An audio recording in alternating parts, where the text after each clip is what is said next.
Voy a tocar brevemente tres temas. Voy a tocar brevemente tres temas. Dos de ellos les voy a pasar esta información que se llama Cuba, la frágil sucesión. Por favor, lo van pasando por este lado. Allá. Venga, recógeme y si acaso le das al público lo que sobre. Si sobra.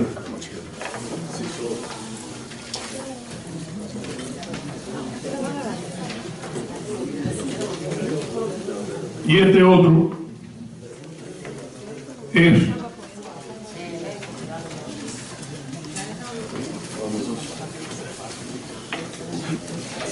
¿les alcanzó?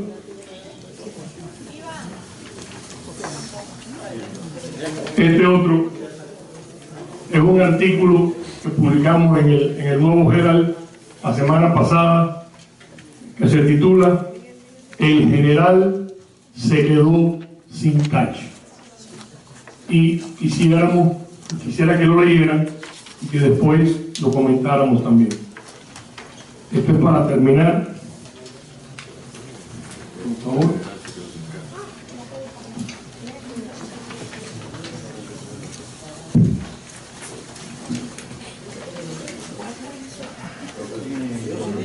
Pedro, ¿dónde está el general se quedó sin cash? Bien, ahora. Él viene en camino. Está caminando en este momento por las mesas. No, el general está sin cash.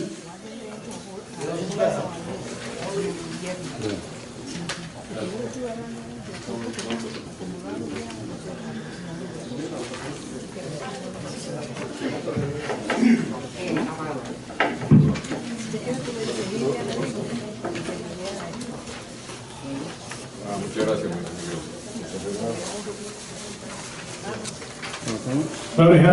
Antes de pasar, por favor, a mí me hace falta un par de copias. Y él, un par cada uno, porque me he quedado sin copias. ¿Cuál te hace falta? De las dos. Yo se las devuelvo.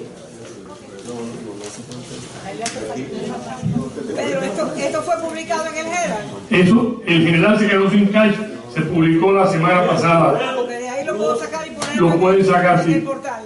Exacto. Okay. Primero, Okay. Antes de entrar en estos documentos, miren, vamos a comenzar hablando de los orígenes de todo esto que está ocurriendo en Cuba y en otras partes del mundo, y que se remontan a la Revolución Francesa. No los voy a castigar con una clase de historia, esto es muy rápido. Pero hay tres personas que quiero presentarles, tres pensadores. Uno es Juan Jacobo Rousseau, que escribió El contrato social. El otro es Voltaire y el otro es John Locke. Y cada uno de ellos ha tenido una enorme importancia en el desarrollo del pensamiento político y revolucionario del mundo. Entonces, en este caso, vamos a comenzar brevemente con Juan Jacobo Rousseau. Él escribió mucho, fue enormemente controversial en su época, fue enemigo personal de Voltaire, el otro filósofo francés. Él era suizo, pero escribió mucho en francés, Rousseau. Y esa controversia ustedes van a entender por qué se da. Juan Jacobo Rousseau, él tiene un concepto filosófico basado precisamente, lo pone en este libro, El contrato social, en que él dice que el elemento que domina en una forma de gobierno tiene que ser y debe ser, fíjense, la voluntad general la voluntad del pueblo y, esto es importante, el bien común. Y él define y dice que el hombre nace bueno, que la sociedad lo hace desarrollar defectos, el medio ambiente, todo eso es debatible y se debate constantemente. Pero al final que hay un concepto que es el bien común y la voluntad del pueblo. El problema que el bien común y la voluntad lo podía representar lo mismo una monarquía que un gobierno republicano, que una dictadura, mientras representar la voluntad del pueblo y el bien común.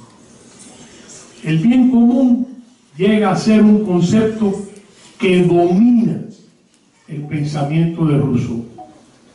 Y ahora yo me voy a ir a Cuba y a la Cuba de los Castro.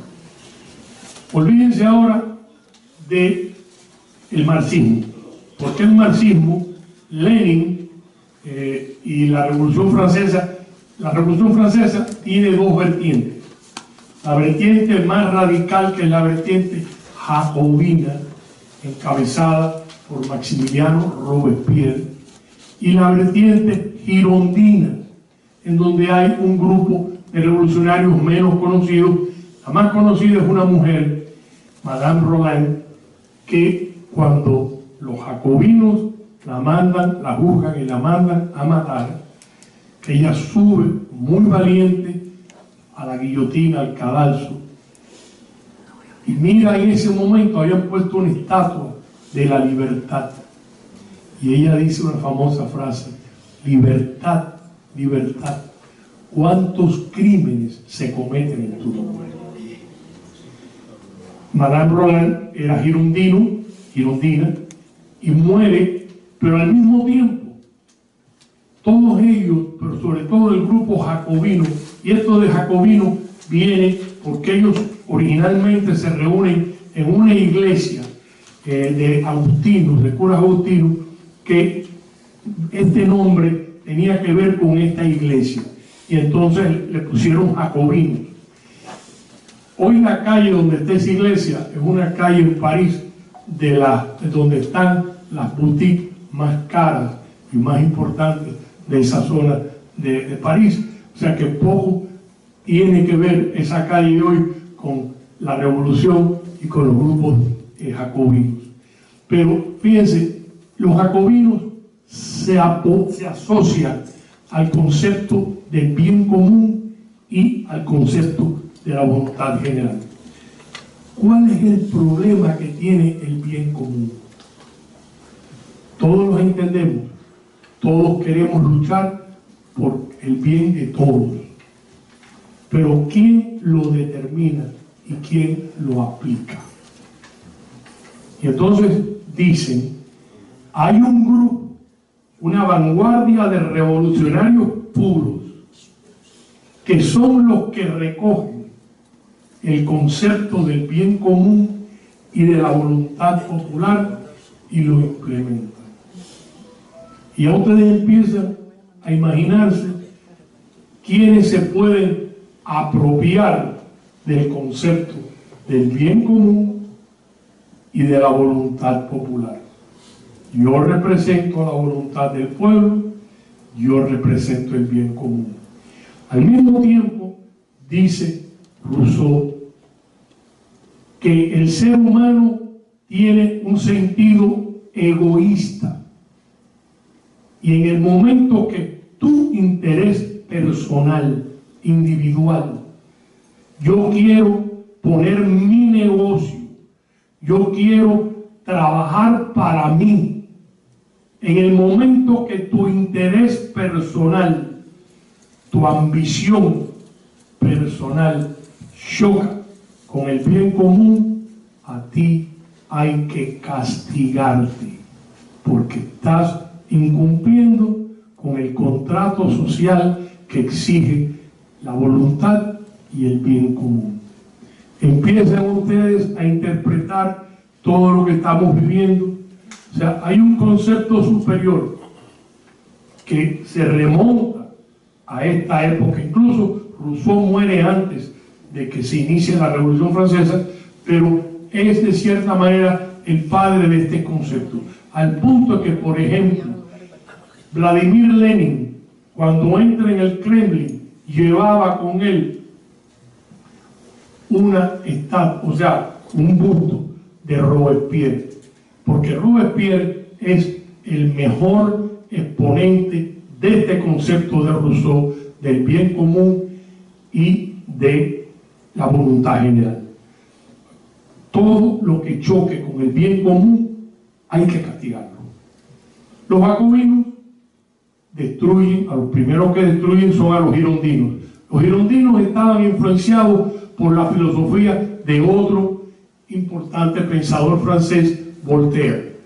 Y Voltaire, yo les contaba el primer día que él se asombró, lo mandan castigado y exilado a Londres, y se asombró cuando llega a Londres y se encuentra en un parque, en Hyde Park, en que en una tribuna cualquiera, en un banco, se paraba un individuo y se ponía a hablar horrores del rey de Inglaterra.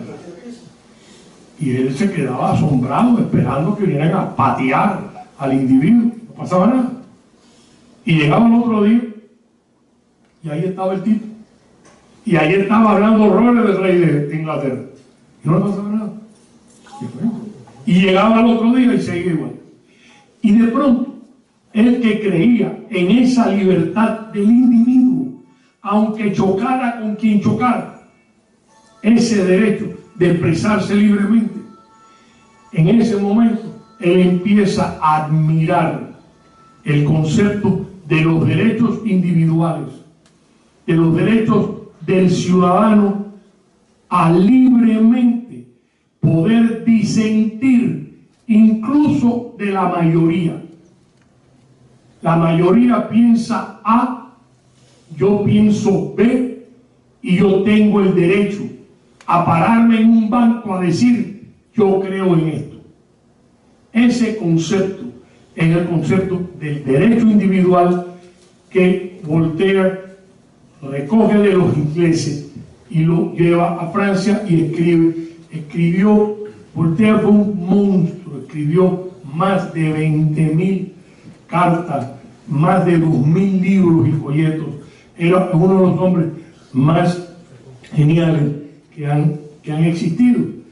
Y él es el que influencia esa otra vertiente girondina de la Revolución Francesa, que, entre paréntesis, lo que gobierna hoy en Francia es la vertiente girondina de la Revolución Francesa, no la jacobina. Los jacobinos cogieron a estos líderes girondinos y los mataron. Y después entre ellos se empezaron a matar. Por eso decía de la Revolución Francesa que como el dios Saturno se come a sus hijos. Porque al primero que mata Robespierre es a Danton, el gran orador de la Revolución Francesa, que lo mata. Y hay un momento, y de nuevo esto también es interesante, porque no son cosas planeadas, y la historia está llena de momentos fortuitos, cosas que nadie planeó. Después que matan a Danton, que está lo que se llama el periodo del terror. El terror porque mataban no se cansaban de matar. En todas partes de Francia la guillotina. Pero ya no estamos hablando de matar a la aristocracia y a los monárquicos. Estamos hablando que empezaron matando a los revolucionarios girondinos que creían en los derechos individuales y después siguieron matando a los jacobinos. Entre ellos mismos se siguieron matando. Entonces, en este caso, nosotros vemos cómo estos pensamientos nos llevan a los graves conflictos. Pero, ¿qué ocurre cuando hablamos de estas cosas fortuitas? en medio de aquel terror, de aquel espantoso miedo que había, incluso en la convención, Robespierre se para a hablar.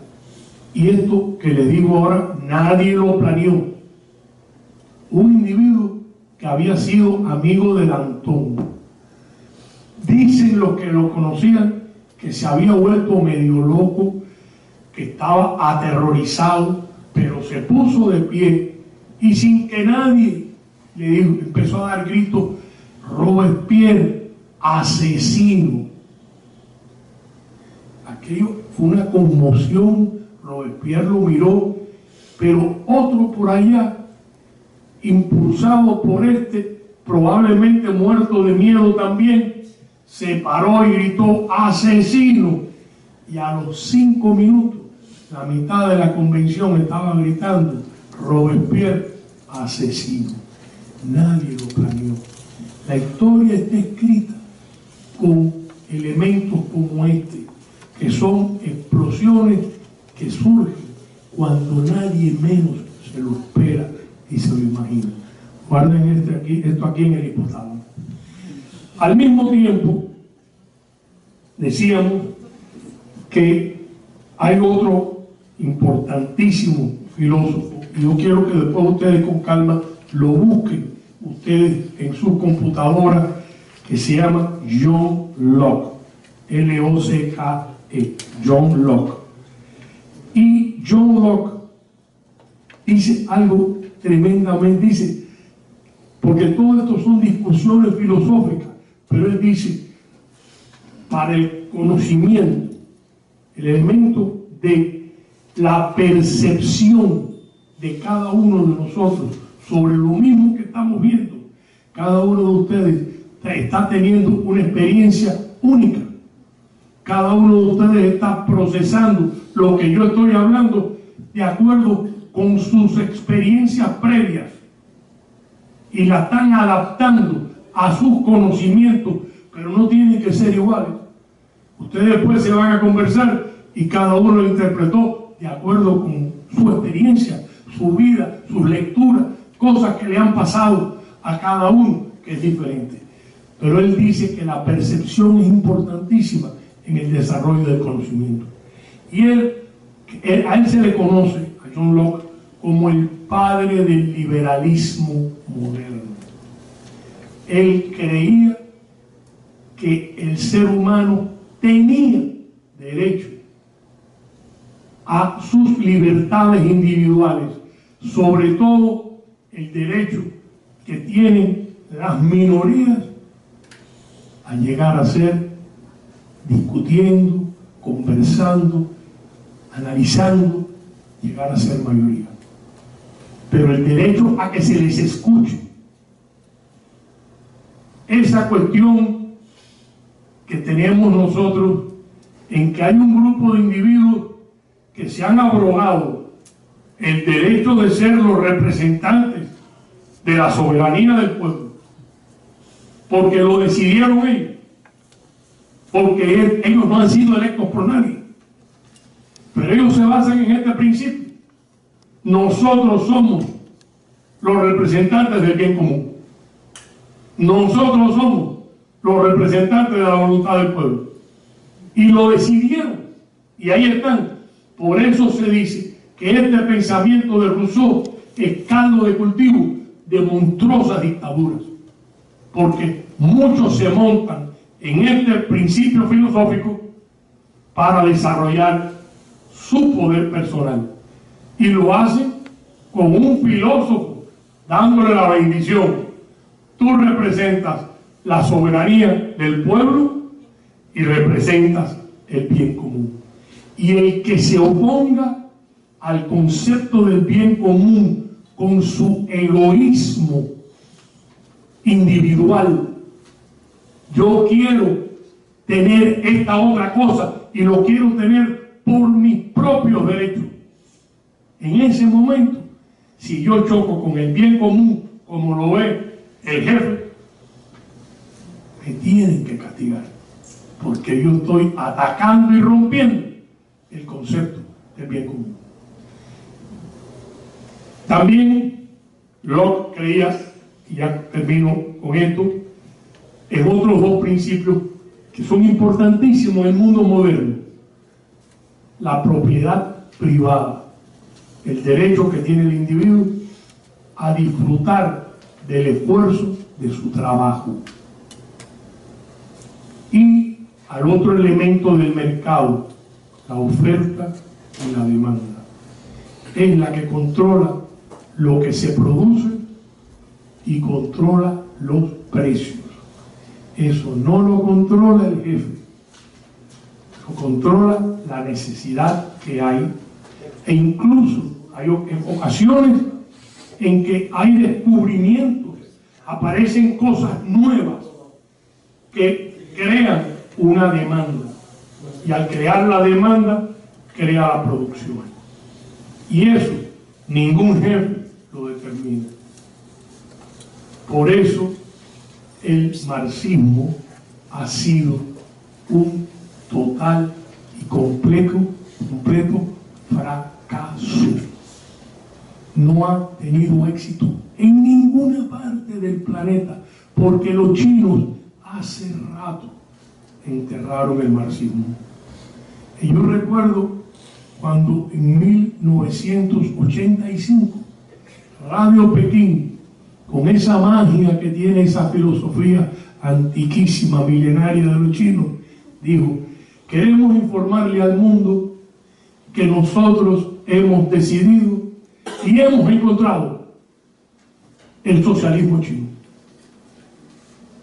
Y tuvieron el talento de no explicar qué cosa era el socialismo chino, y nadie lo ha explicado.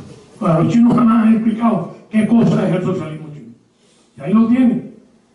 Es una forma de capitalismo muy corrupto, con gravísimos problemas, pero ¿qué hicieron? Rompieron de raíz con el marxismo. Eso no tiene nada parecido a esta cosa enloquecida de que Raúl Castro sigue diciendo, e incluso lo ha puesto en la Constitución, de que el marxismo es irreversible, que no hay manera, que están los cubanos condenados a vivir una vieja teoría del siglo XIX, cuando Marx no se imaginaba que el hombre iba a llegar a la luna, que íbamos a tener todo esto que ustedes han estado. O sea, no hay manera de que se haya podido pensar en lo que se está viviendo, porque la velocidad del cambio, y termino con esto, esta parte, la velocidad del cambio es en este momento, cada 6 o 7 años, se renueva completamente el cambio. Sin embargo, en época del Imperio Romano, el cambio se podía demorar 2000 años. Habían 20 generaciones que la abuela, la mamá, la bisabuela, la tatarabuela, todas se vestían por el estilo, comían por el estilo, viajaban por el estilo. En realidad, morían en un radio vivían y morían, o sea, nacían y se morían en un radio de acción promedio de 20 millas. Era todo lo que conocían. El ser humano promedio. O sea, lo que se está viviendo hoy, ustedes mismos, en 10 años, esta modernidad le quedó vieja. Porque la velocidad del cambio es aterrador en muchos casos, porque es muy rápido y está afectando incluso los valores de todo tipo.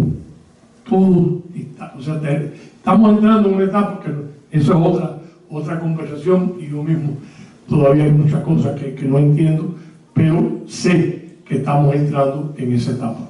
Y sin embargo, ustedes que regresan a Cuba, ustedes regresan al siglo XIX. Es muy lamentable. Los jóvenes cubanos, mientras otros en el mundo están viviendo en la modernidad, el joven cubano se tiene que ir a pegarse a un hotel a ver si se puede conectar con el Wi-Fi para tener acceso cuando pueda a esa información. Es terrible, porque cada día que pasa con estos representantes que se han adjudicado ser los representantes del bien común, el pueblo, el joven cubano se va quedando atrás. Dicho eso, mi querido profesor, ¿usted tenía alguna pregunta? Sí. Martín, es casi una comparación. El pueblo cubano está casi en los albores del siglo XIX, porque Arango y Parmeño tenía una serie de conceptos que aquí no se utilizan y él los tenía como elementales. Yo quisiera enfatizar la genialidad de John Locke, que se vio hace poco en esta cosa de la burbuja que creyó. Bueno, en Cuba no estaba muy claro al inicio de la burbuja inmobiliaria y eso, pero sí estaba muy claro cuando el dólar estaba a $1.170 cubanos. ¿Y qué hizo la seguridad del Estado y el gobierno cubano? Bueno, en última instancia utilizó los conceptos de John Locke y logró que el pueblo cubano tuviera la percepción de que algo estaba cambiando la relación de la moneda, y lograron poner al peso cubano con respecto al dólar a 24-1. Son unos genios, pero eso no hay un Locke puro. Bien, ahora vayamos hacia los otros dos conceptos, el de propiedad y el de oferta y la demanda. Y esto que ha asombrado un poco a don Pedro y lo ha dicho como único, es lo que está haciendo los comunistas cubanos con este concepto, con esta cosa de conceptualización. Cuando eso salió en el drama que salió, yo mandé a Lázaro a comprar 3, lo vendieron a peso y uno. Tengo que ver qué cosa es la conceptualización. Han logrado explicar, entre comillas, lo que va a ser el comunismo cubano, sin definirlo. Superaron a los chinos. Bueno, eso ya es muy fuerte, superaron a los chinos. Déjame continuar, permiso. Muchas gracias, mi querido maestro. Mire, yo tengo grandes reservas en relación a lo que se está viviendo en Cuba, y lo vamos a ver en los 10 minutos finales. Pero ahora quisiera brevemente presentarles en este documento que tiene aquí, se llama La frágil sucesión. Aquí estamos hablando básicamente, y ustedes les recomiendo que no se lo lleven, que lo vean aquí, que tomen sus notas, pero no lleguen a La Habana con esto, porque puede lucirle subversivo en ese caso. Mira. Bueno, se puede mandar hasta más. Eso lo tiene, yo lo pido aquí. Pero yo he recibido 2 artículos en Cuba. Qué bien. Y lo que produce, se lo mandé a un montón de gente. Miren, yo no voy, ustedes pueden leerse esta primera, pero en Cuba el control del país lo tienen los militares. Desde el primer día, el partido es un brazo burocrático. Fidel Castro encontró que en los grupos comunistas habían buenas formaciones de cuadros burocráticos y los usó, los puso en estos cargos. Un día, uno de ellos se le atravesó, pensó que tenían más poder de lo que tenían, y vino la primera purga, que algunos, ustedes los más jóvenes, no la vivieron, pero Aníbal Escalante es y fue uno de los que sintió el peso de la mano del dictador cuando se pensó que era en serio, que que el partido tenía el poder. El poder lo ha tenido siempre Fidel, Raúl y las Fuerzas Armadas. Ellos se pusieron el uniforme de marxistas y siempre será un debate si de verdad lo eran o les convino ponerse ese traje. Nosotros no vamos a discutir eso aquí.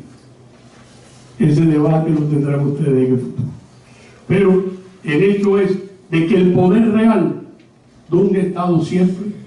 En las Fuerzas Armadas. Fidel lo entendió antes de llegar al poder, cuando él hizo las paces. O sea, perdónenme, no las paces. Cuando hizo, en realidad hizo las paces con los otros grupos que luchaban contra Batista. Cuando hizo el grupo que se van a unir para luchar en la etapa final y crear un mando unido. Fidel entregó la presidencia, se la dieron a Urrutia. Primer ministro, Miró Cardona. Y por ahí, civiles, de importantes hombres de negocio, todos le fue dando un puesto. ¿Con qué se quedó él? Jefe de las Fuerzas Armadas, jefe del ejército rebelde, de todos. O sea, lo que eran del directorio, del segundo frente, en el Cambrai, la organización auténtica, todos los otros grupos que luchaban contra Batista, en ese pacto tuvieron que aceptar el mando supremo de Fidel Castro como jefe de las fuerzas militares. Y entregó todo lo demás. Y cuando le hizo falta, que fue muy fácil, destituyó al presidente, sacó al primer ministro y al final los votó a todos. Y después cogió a Aníbal Escalante cuando se pensó de que el partido tenía, y lo tiró por una ventana, lo defenestró. De manera que tenemos un individuo que supo desde el primer momento que el poder ha descansado desde el primer día en la fuerza militar. Todo lo demás es un ropaje. Todo esto de la filosofía, sí, se vistieron con el bien común, con la voluntad popular, pero al final mando yo porque soy el que mando en el ejército. Y es un mando que solamente es comparable con la Cosa Nostra siciliana, con la mafia. Porque cuando uno de estos generales, con un capo de la mafia, cae en desgracia, no se salva ni el chofer. La familia entera va al piso. Nadie se salva. En el caso de Orlando Ochoa, no hubo nadie que estuviera cerca del general Orlando Ochoa, Arnaldo Ochoa, que sobreviviera a la purga. Cuando cayó Abrantes, que era ministro del Interior, cuando cayó, no hubo un allegado Abrantes que sobreviviera a la purga. Y hoy tienen algunos de ellos vendiendo hot dog de perro caliente y eran generales como Fernández Gil. O sea, estamos hablando de que ellos saben que te matan y si sobrevives, más nunca eres persona. Entonces, estamos hablando, señores, que ustedes viven en un sistema sencillamente brutal. Dicho esto, esta es la sucesión que ellos tienen presentada aquí en la primera página. Nosotros le enseñamos, hay algunos que ya no están, por ejemplo, Adel Onofre Izquierdo, militar retirado, que era viceministro primero de Economía, ya lo quitaron, porque esto se mueve bastante rápido. Pero aquí sí tienen ustedes a Raúl Castro, a Machado Ventura. Machado Ventura es comandante de la revolución, es médico, ustedes lo han vestido con guayabera, pero se formó en el ejército rebelde. Abelardo Colomé lo retiraron hace 2 meses como ministro del Interior. Dicen que está enfermo, era muy allegado a Raúl Castro. En un momento Tal vez Abelardo Colomé, entre paréntesis santiaguero, fue, yo diría, el tercer hombre más poderoso de Cuba. Enormemente influyente. Colomé. Leopoldo Sintra Frías es actualmente el ministro de las Fuerzas Armadas, es también muy allegado a Raúl Castro. Al periodo en Angola, fue herido en Angola, y Raúl Castro personalmente estuvo muy al tanto en los momentos de mayor gravedad de Sintra Frías y visitaba el hospital todos los días para ver, o sea, le estoy hablando que entre ellos hay vínculos muy estrechos. Y este otro que se tiene que recordar de este nombre, el general del Cuerpo de Ejército Álvaro López Miera, es, y yo considero que es en este momento el director militar de la sucesión dinástica. O sea, no solo son los hijos de los Castro, son los hijos de todos ellos también. Pero hay una sucesión dinástica que ya está en marcha, ya está caminando, y lo vamos a ver en un momento. López Miera es de los más jóvenes, se crió muy cerca de Raúl y de Vilma, porque su padre era un profesor de ingeniería que vivió y fue a Santiago de Cuba, fue profesor de la Universidad de Oriente y fue profesor de Vilma Espín en la Universidad de Oriente. Y cuando su hijo, este muchacho, en aquel momento tenía 14 años, se metió en Santiago en la lucha clandestina, Vilma fue a ver a Vilma, el papá fue a ver a Vilma y a Raúl y les pidió que se llevaran a Álvaro López Miera, a su hijo, para la Sierra Cristal. Y allí se fue formando y creció dentro del núcleo familiar de Vilma y Raúl Castro. Un individuo muy cercano a Raúl Castro. Los otros, a Ramiro Valdés no hay que presentarlo, fue el creador de el G2 y el Ministerio del Interior. Yo tuve la oportunidad, un viaje que di ya después que había caído el muro de Berlín, estuve en Berlín y visité el museo del Ministerio del Interior en Alemania, donde estaba la Stasi alemana. El organismo, uno de los 3 organismos más efectivos que había en el mundo, era la Stasi alemana en cuestiones de represión. Y ahí, en un lugar prominente, había una foto de Ramiro Valdés con el jefe de la Stasi alemana, en donde le daban la bienvenida a Ramiro Valdés, que iba a tomar cursos de represión e inteligencia en Alemania Oriental. De estos que están aquí, yo creo que el que va a jugar en los próximos meses y en los próximos años con algún tipo de papeles tienen planteado es a Álvaro López Miera. Aquí tenemos aquí la cara joven, y fíjense las edades. Estos que están, y esto ya tiene 2 años de hecho, o sea, pónganle a todos ellos 2 años más. Raúl en 85, Machado del Toro 86, Furri, de los más jóvenes, 78, Ramiro Valdés con 84. Cuando vamos aquí, vemos a Miguel Díaz Canel, a Bruno Rodríguez y a Marino Murillo, que aunque lo sacaron del puesto hace una semana de ministro de Economía, sigue siendo muy importante porque es de la mayor intimidad y confianza de Raúl Castro.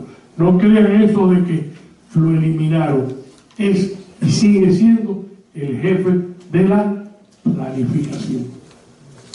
Es Marino Murillo, pero fíjense las edades, tiene a menos de 55 años. O sea que ya y con ellos muchos otros. Aquí, y esto ya para que no vamos a entrar en detalle, están las principales figuras del MINFAR. Y fíjense, después que pasamos de los tres primeros, entre paréntesis, Ramón Andoyo fue y ha sido el gran contacto del ejército cubano con Venezuela y las guerrillas de las FARC en Colombia.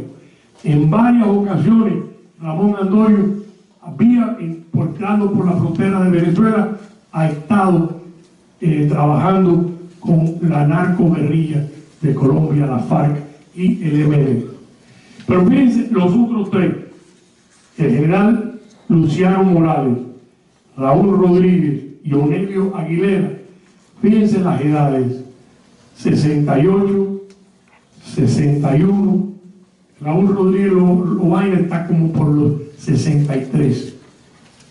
Estos eran niños cuando Fidel Castro llegó al poder. No pelearon en la sierra, se hicieron generales en Angola. Esta es otra generación. Ellos tienen sus vínculos, sus lealtades, sus amistades, pero ya no necesariamente son las mismas que traen los que están en la primera página, porque estos son veteranos de la sierra, estos tres ya son veteranos de Angola. Para los que, como mi querido profesor sabe la importancia de las diferencias generacionales, sí las hay, porque hay experiencias diferentes y lealtades diferentes. Aunque son leales a Raúl Castro, ellos entre ellos han creado también otros vínculos. Después tenemos el Minin, ya Abelardo Colomé no es el ministro del Interior, y casualmente a Carlos Fernández Gondín lo retiraron hace 6 o 7 semanas. Se cree, y esto no está confirmado, que el que en este momento controla el Ministerio del Interior es Julio César Gandarilla, almirante que dicen que no se ha montado ni en una canoa, pero es el almirante y enormemente experimentado. Este es el que ha llevado hasta ahora toda la información que tiene que ver con la disidencia interna dentro de Cuba. Es el que maneja los files que tienen de todos ustedes, de ustedes y de muchísimos cientos de otros cubanos. Gandarilla ha sido el jefe de la contrainteligencia, pero dentro de Cuba. El que maneja la contrainteligencia dentro de Cuba. Alcibiades Muñoz, que ya tenía 70 años, el director de inteligencia, es enormemente experimentado. Ha estado toda su vida desde joven haciendo esto. De manera que ustedes aquí, cuando hablan de Alcibiades Muñoz, están hablando de un individuo que sabe en la memoria y en toda la historia, en los últimos 55 años de la lucha dentro de Cuba. Cuando le señalo esto, no es por asustar a nadie, sino sencillamente ustedes tienen que saber mejor que nadie lo que tienen delante. Aquí hay gente muy experimentada. Fíjense si son buenos, que llegaron a situar en el Pentágono una espía llamada Ana Belén Montes. Ana Belén Montes la reclutaron y estuvo trabajando para el Minin por más de 17 años y llegó ella a escribir lo que se llama el Position Paper, el documento que exponían el Pentágono, los generales, los almirantes, la posición del Pentágono frente a la situación cubana. ¿Dónde se escribía? Se escribía en La Habana. lo escribía Anabel Montes, y el que lo redactaba dice que era Don Castro. Estoy exagerando, se redactaba en La Habana.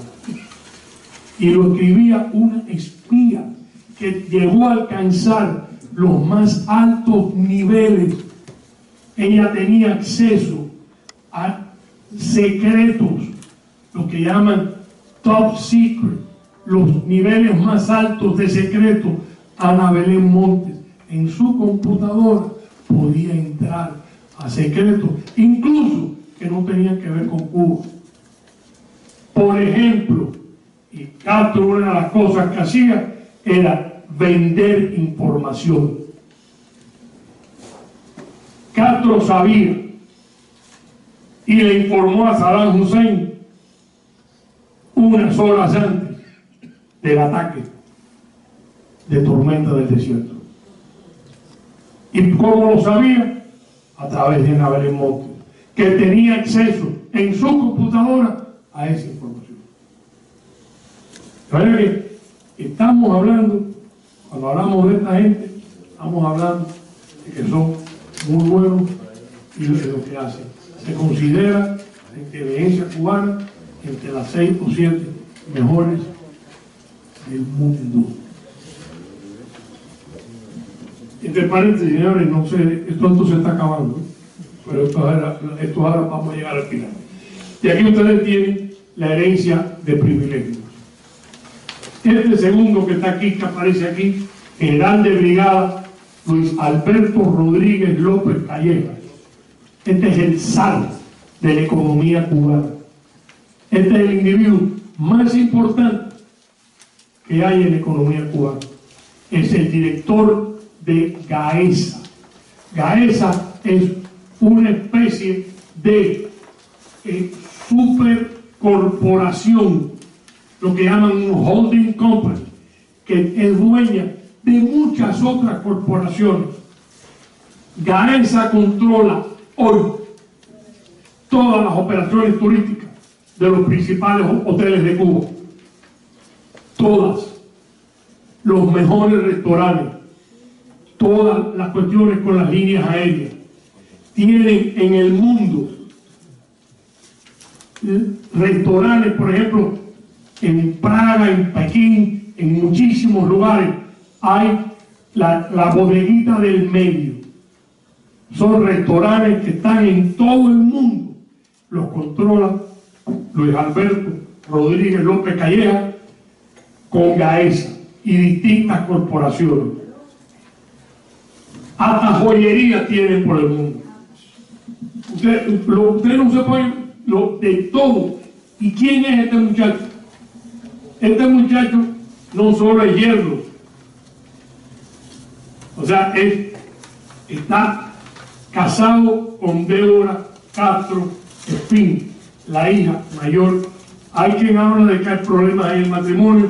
Nosotros no entramos a discutir ese tema, pero sí es el padre de este otro, el nieto de Raúl, el Cangrejo, que es el jefe de la escolta. Este muchacho es hijo, el jefe de la escolta es el hijo de Luis Alberto Rodríguez López Calleja. Pero a su vez, Luis Alberto Rodríguez es hijo de un general del ejército rebelde, el general Rodríguez, íntimo amigo de Raúl, conocido como Gallo Ronco. Gallo Ronco. De manera que el padre es íntimo amigo de Raúl, él se casó con una hija de Raúl, él es el padre de uno de los nietos favoritos y preferidos de Raúl, su jefe, su escolta personal. Lo que vieron cuando estuvo en París era el que le mandaban a que, porque no se separa, es como si fuera la sombra de Raúl Castro. Entonces, ustedes tienen en el caso, y entre paréntesis, Rodríguez Calleja es general de brigada, se ha entrenado como militar y además, y nos damos cuenta de su enorme importancia, cuando la Rousseff, la presidenta de Brasil, va a inaugurar el puerto de Mariel, y ella menciona dos nombres de dos miembros del gobierno cubano. Y estas cosas no las inventa ella, se las da el gobierno cubano. Estos son los dos nombres que queremos, señora presidenta, que usted menciona: Raúl Castro y Luis Alberto Rodríguez. Fueron los dos nombres que hay. Estamos hablando de hace un año y medio. Imagínate que lo que nos está diciendo, que tenga o no tenga problemas con la hija de Raúl, tiene toda la confianza de Raúl Castro, y es hoy. Tú puedes cambiar mañana. Hoy es el zar de la economía de Cuba, el hombre más importante que hay dentro de Cuba manejando la economía. El otro, que no es general, es coronel. Esto fue un error de cuando se hizo el documento. Coronel, hay quien espera que en cualquier momento lo hagan general. Alejandro Castro Espín es el hijo de Raúl, y a él le han creado un puesto que es coordinador de inteligencia del MINFAR con el MININ. Un puesto nuevo. Toda la inteligencia que recoge el Ministerio de las Fuerzas Armadas y el Ministerio del Interior, ¿a quién se la tienen que dar? Al coronel Alejandro Castro Espín. De manera que le han dado su papá, su padre, el general Raúl Castro, le ha dado a su hijo un puesto de enorme importancia. ¿Por qué? Porque inteligencia es poder. Y a él hay que darle todos los días el informe que recibe el MINFAR y el informe que recibe el MININ. Este es un puesto nuevo, hace un año y pico que está en esta actividad. Dicen los que lo conocen que es un individuo violento. Aquí ustedes tienen a Fidel Castro Díaz Balart. Su padre lo alejó en un momento por un grupo de razones que no vamos ahora a analizar, pero Raúl lo recogió. Él está casado con una rusa y estuvo mucho tiempo en el círculo cuando Putin todavía no había llegado al poder, pero tiene estrechas relaciones con el círculo de Putin, y es hoy uno de los mejores vínculos que tiene Raúl Castro con la Rusia de Putin. Es Fidel Castro Díaz Balart.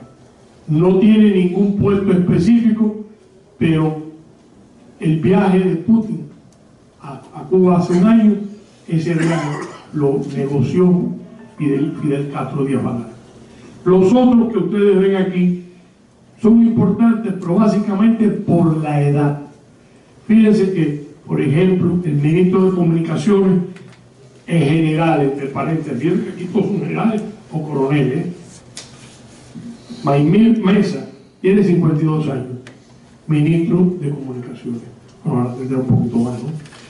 Manuel Marrero, coronel, ministro de Turismo, 50 años. Cuando hicimos esto, ahora tendrá 52. Y así todo. Gustavo Machín. Gustavo Machín es un hijo de uno de los revolucionarios que muere en la guerrilla de Che Guevara, que fue miembro del directorio revolucionario y es hoy en día el que ustedes han visto que viaja con la señora Ferreiro, o sea, Josefina Ferreiro. Vidal. Él es Vidal Ferreiro. Entre paréntesis, son de Santiago de Cuba. La familia de ellos tenía una de las mejores dulcerías que había en Santiago de Cuba. La cafetería dulcería Ferreiro, frente al instituto, a la entrada de Vitalé.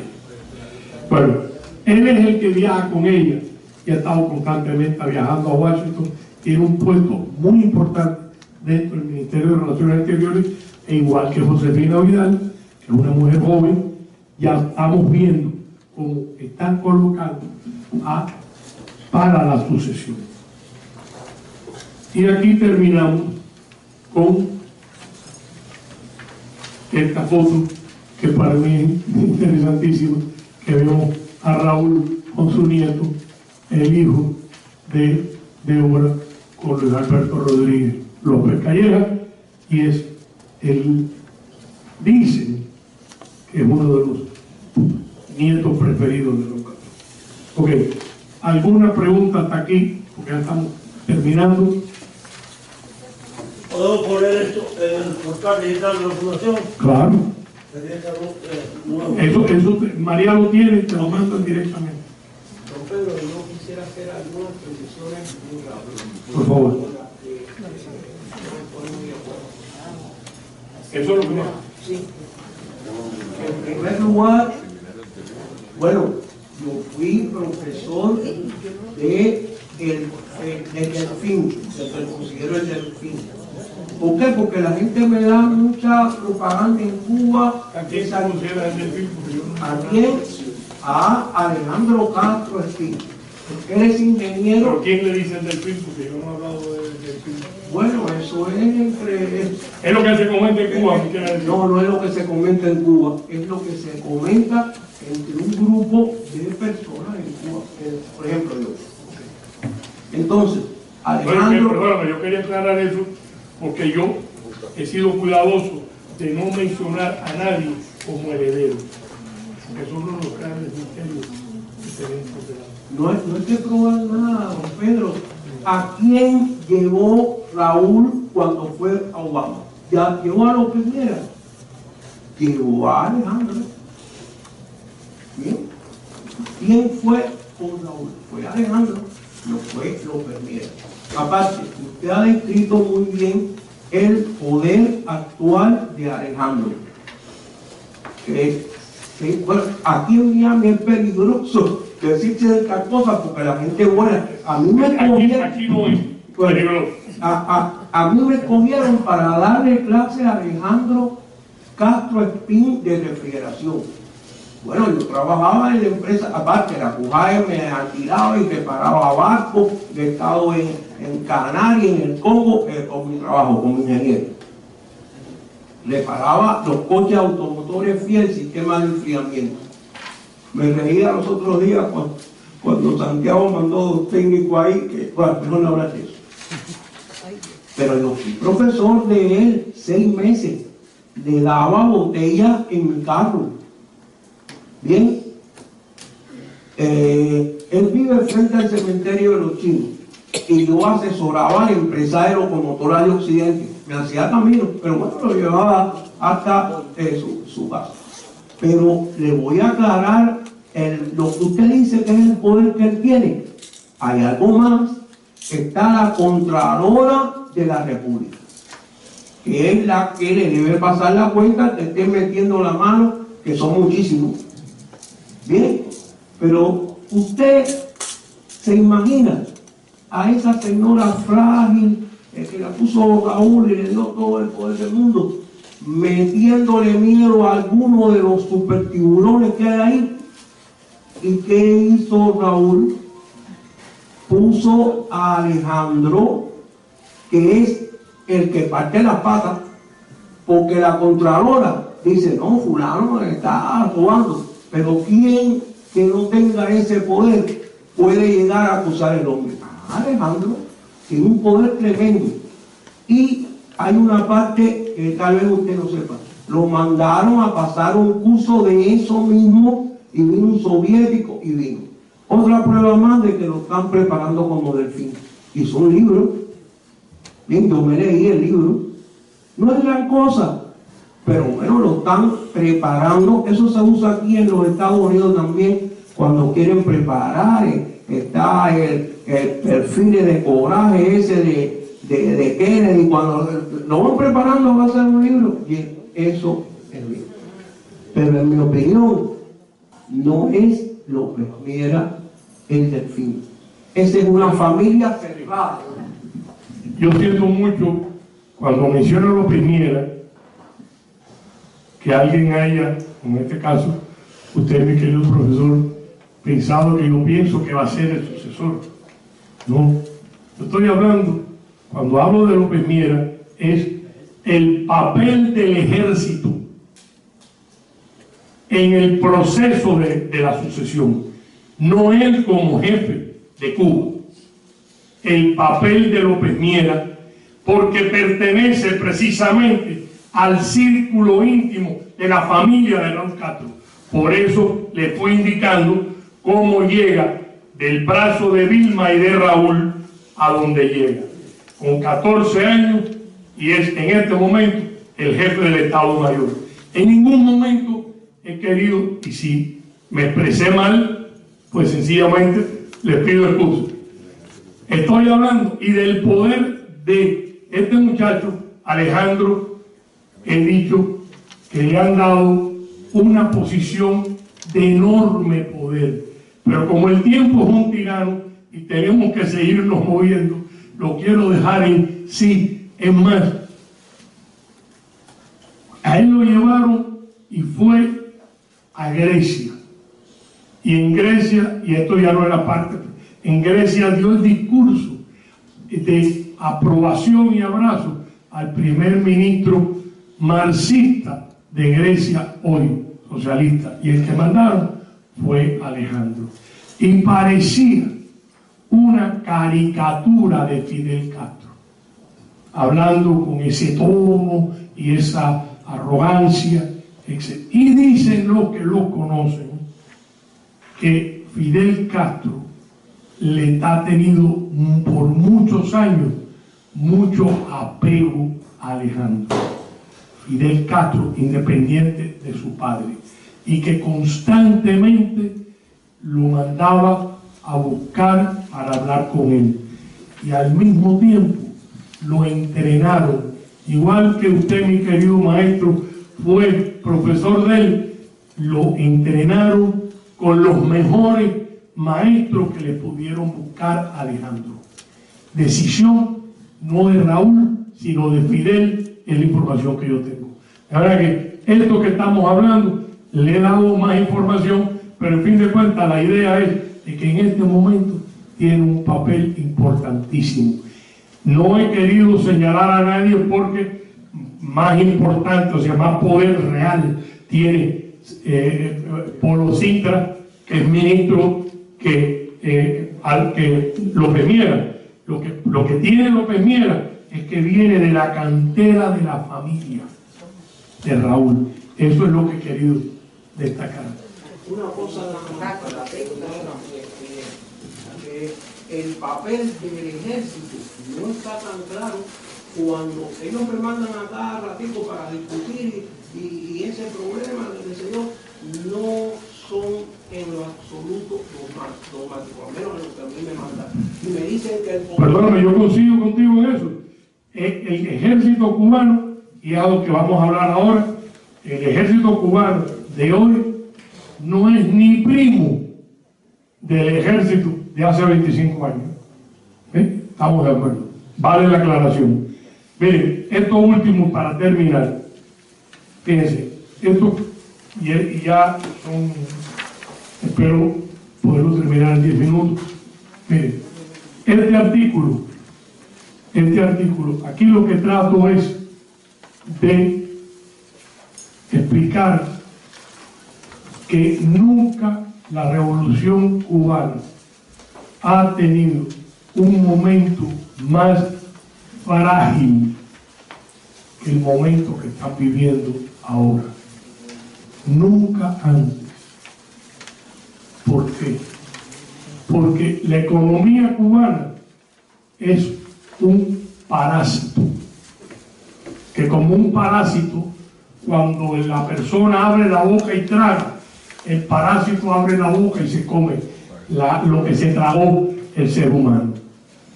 La economía cubana tiene que importar el 70% plus de lo que come el cubano todos los días. Cuando hablamos, y es increíble que un país con buena tierra, con gente que sabe o sabía, no sé cómo estará esto ahora, cultivar la tierra, no puede alimentar al pueblo cubano.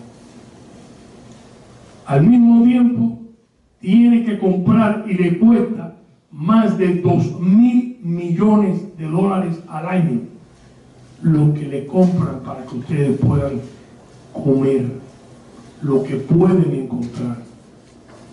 Y tienen que pagar más de $2.000 millones para traer comida a Cuba.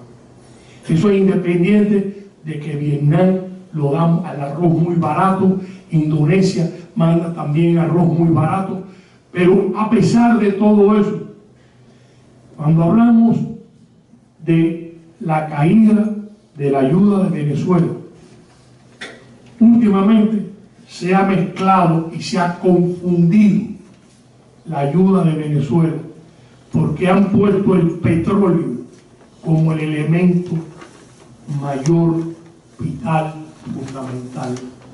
No. El mayor era la presencia de los médicos, enfermeras, técnicos deportivos, y Chávez en su vida inventó con Fidel un subsidio por el servicio de estos médicos, de estas enfermeras, que le pagaban cualquier cantidad pequeña, que llegó en su momento en que el petróleo estaba a 1.40 el barril, a ser más de 6.000 millones al año, más 100.000 barriles que sumaban otros de 4 a 5.000 millones. En total, la ayuda de Venezuela, que cuando hemos estado hablando en estos días de la pérdida de la caída de los barriles, hemos estado hablando de una parte de esa ayuda, pero hemos ignorado la de los médicos y las enfermeras y los otros servicios. Ahora estamos hablando de 10.000 millones. Y aunque Maduro quisiera mandarle los 10.000 millones, ¿ustedes creen que Venezuela puede? No puede. Venezuela no puede, y le suman otra cosa. Este mismo programa lo llevaron a Brasil, y la Rousseau, que no eran estas cantidades tan grandes, pero Brasil también estaba mandando subsidios a Cuba. Ese subsidio, señores, se acabó. Por eso el artículo dice: el general se quedó sin calle. ¿Qué es lo que dice él hace 2 semanas? Cuando Raúl Castro estoy hablando, señores, se tienen que preparar para apretarse los cinturones. ¿Le queda un hueco en el cinturón a ustedes? O sea, hay que ser, ¿vale? Estamos hablando hace 3 semanas que lo dijo Raúl Castro, o sea, tienen que prepararse para apretarse los cinturones. Se lo habrá dicho un ministro, ¿no? Al pueblo, a la familia. Oye, esto es todo por el bien común. Todo por el bien común. Entonces, y Murillo, antes de que o sea, cuando estaba el ministro de Economía, dijo: se nos ha presentado una situación muy especial. No explicó, pero tenemos que entrar en un periodo de austeridad. Señores, ¿cuánto más austeridad? Y dice que tienen que cortar el 50% del suministro de combustible a los estamentos del Estado. 50%. O sea, se acabó el aire acondicionado donde lo tuvieran, hasta el ventilador. Entonces, esa es la situación que está entrando en este momento la revolución insepulta de Fidel Castro. vienen los apagones y vienen esa pesadilla que algunos de ustedes no vivieron, que otros sí vivieron cuando se perdió el subsidio soviético. Eso, señores, está en este momento entrando en Cuba. Y si malo viene el 2016, peor viene el 2017. Porque el níquel, que es la mayor exportación de Cuba, está el precio en el mercado internacional en el piso.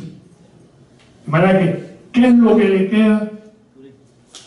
Y hablemos del turismo. Hablemos del turismo. Todo lo que comen los turistas, ¿de dónde hay que traerlo? De afuera. Todo, no solo lo que comen, lo que usan. Los bombillos, la limpieza de la habitación, el restaurante, todo. Pero al mismo tiempo hubo un inversionista que puso dinero para el hotel. Y ahora hay que darle algo. Póngale que le den muy poquito. Al final, señores, neto, después que pagan todos los gastos, ¿qué le puede quedar neto de un turista? De $1, cuando mucho, $12. 12 centavos. De $1, el 12%. Porque el resto se va en gastos para mantener a ese turista y un poquito que le tienen que dar al inversionista. De manera que cuando hablamos, miren, si se triplica el turismo, pónganlo 4 veces más, no cubre la pérdida de la caída del subsidio de Venezuela. No la cubre. ¿Cómo van a resolver este asunto? Y a Obama le quedan 6 meses en la Casa Blanca. Y el embargo no se ha levantado porque no tiene los votos para levantarlo en el Congreso. De manera que, donde están, ahí se quedó todo paralizado. Todo lo demás que hablan son espejismos. Son como, yo he hablado un día aquí con algunos de los espejismos. Yo en Las Vegas hace muchos años fui a ver un mago que llevaba y presentaba en el escenario a un tigre.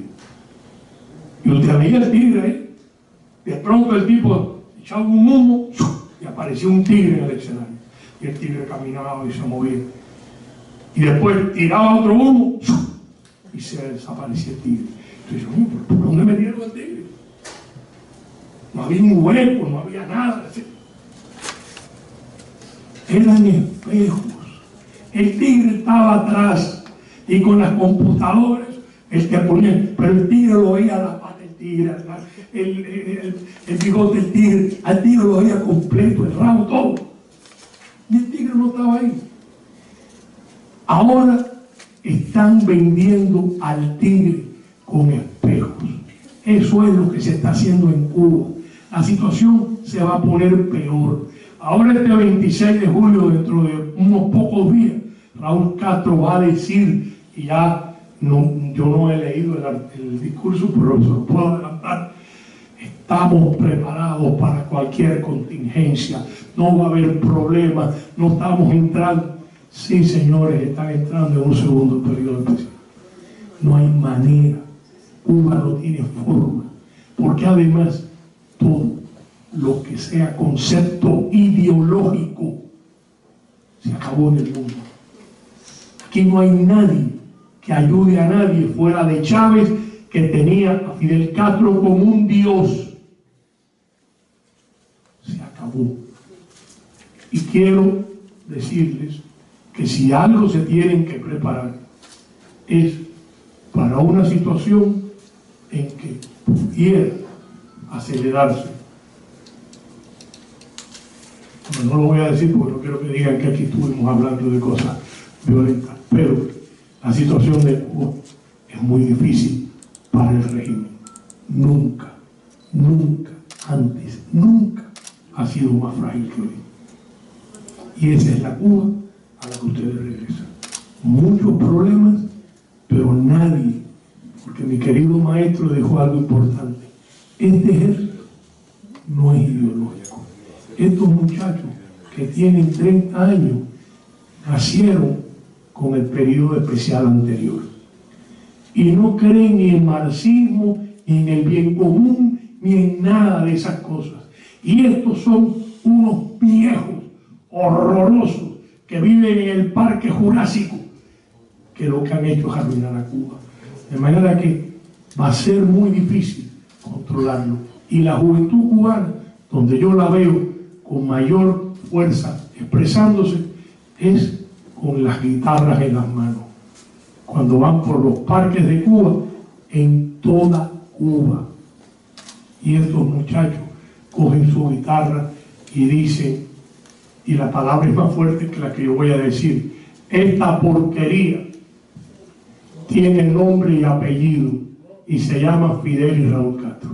Eso no se concebía hace 3 años y eso se está cantando hoy en Cuba. La verdad que son un grupo de cosas que van pasando que nos van diciendo qué cosa, maestro, prepárense. Señores, muchísimas gracias. Espero que nos podamos abrazar en una Cuba libre, donde ustedes realmente sean dueños de la voluntad del pueblo cubano.